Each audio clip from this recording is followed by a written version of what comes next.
நாடாளுமன்ற தேர்தலுடைய 5ஆம் கட்ட வாக்குப்பதிவு நடந்து முடிஞ்சிருக்கிற நிலையில ஒன்றிய நிதித்துறை அமைச்சரான நிர்மலா சீதாராமன் அவர்களோட கணவரும் பொருளாதார அறிஞருமான பரப்பல பிரபாகரன் அவர்கள் பல்வேறு முக்கியமான தகவல்களை தன்னுடைய பேட்டிகள் மூலமா சொல்லிட்டு வராரு. அந்த வகையில அந்த வயர் சேனலுக்கு பேட்டி கொடுத்த அவரு இந்த தேர்தலில் பாஜகவுக்கு ஓட் பர்சன்டேஜ் ரொம்ப கம்மியாகும், 38 இருந்த ஓட் பர்சன்டேஜ் 24 23 கூட குறையும் அப்படின்னு சொல்லி அதுக்கான காரணங்கள் என்னென்ன அப்படிங்கறதெல்லாம் பட்டியல் போட்டிருக்காரு. மேலும் பாஜக எத்தனை சீட்டு ஜெயிக்கும், அதனுடைய கூட்டணி கட்சிகள் எத்தனை சீட்டு ஜெயிக்கும், கூட்டணி கட்சிகள் இருக்குமா இருக்காது அப்படிங்கிற பல்வேறு முக்கியமான தகவல்களை சொல்லியிருக்காரு.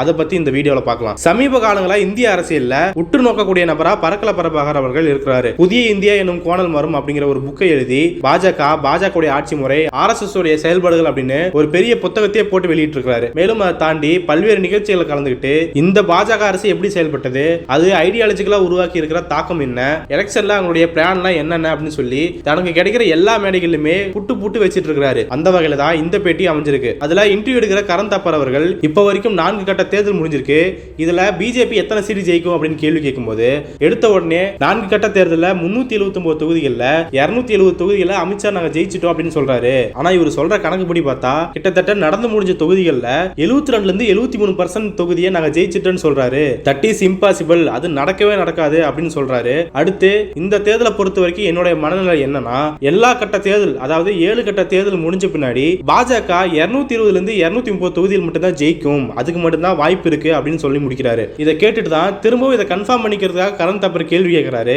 அப்பவுமே அப்சல்யூட்லி நான் இதைத்தான் சொல்லுவேன் அப்படின்னு சொல்லி இப்ப இருக்கிற சூழ்நிலையை ஜெனரஸா உற்று நோக்கும் போது இந்த தொகுதியில் மட்டும் தான் பிஜேபி பெற முடியும் அப்படின்னு சொல்றாரு.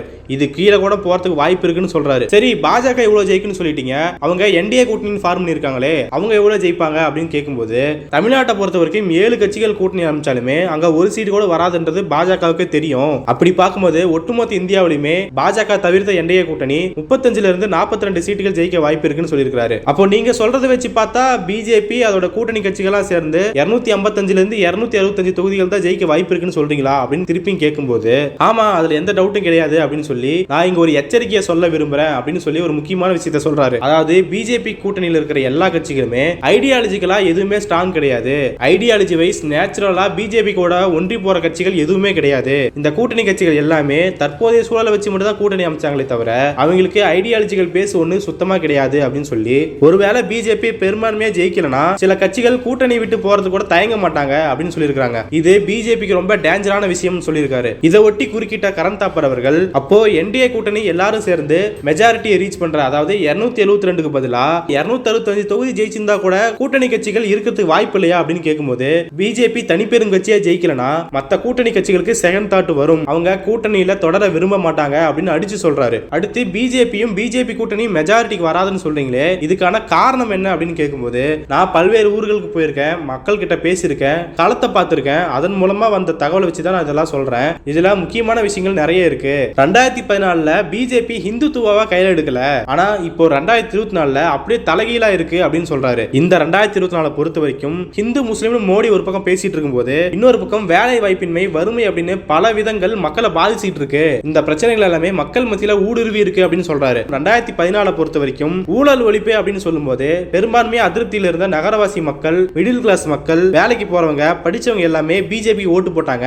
அதனாலதான் அவங்களால 31% பெற முடிஞ்சது. இதுவே 2019 புல்வாமா இன்சிடென்ட் வச்சு சவுக்கிதார்னு பேசி தேச நலன்னு பேசி ஒரு 5% ஹைக் அவங்களுக்கு கிடைச்சது. இதன் மூலமா அவங்க 36 இருந்து 37 வாக்கு சதவீதத்தை பெற்றாங்க. ஆனா 2024 நிலைமை வேற மாதிரி இருக்குன்னு சொல்லியிருக்காரு. மேலும் அரசு முற்றிலுமா செயல்படாத விதம், பொருளாதார கொள்கைகள், பொருளாதாரத்தோட வீழ்ச்சி, வேலை வாய்ப்பின்மை எல்லாம் முக்கிய காரணிகளா இருக்கு. மேலும் பிஜேபி ஊழல் ஒழிப்புன்னு தான் ஆட்சிக்கு வந்தாங்க, ஆனா அவர்களே எலக்டோரல் பாண்ட் அப்படிங்கிற ஊழல் விஷயத்துல சிக்கும் போது அது மக்கள் மத்தியில தாக்கத்தை ஏற்படுத்தியிருக்கு அப்படின்னு சொல்றாரு. ஆக மொத்த கூட்டி கழிச்சு பார்க்கும்போது 1998 பாஜக எத்தனை பர்சன்டேஜ் வாங்குச்சோ, அதாவது 24 இருந்து 25% ஓட்டுகளை மட்டும்தான் பிஜேபி வாங்கும் அப்படின்னு சொல்லிருக்காரு. ஆக பிஜேபி தனிப்பெரும்பான்மை கட்சியாவும் ஜெயிக்க முடியாது, கூட்டணி வச்சியும் ஜெயிக்க முடியாது.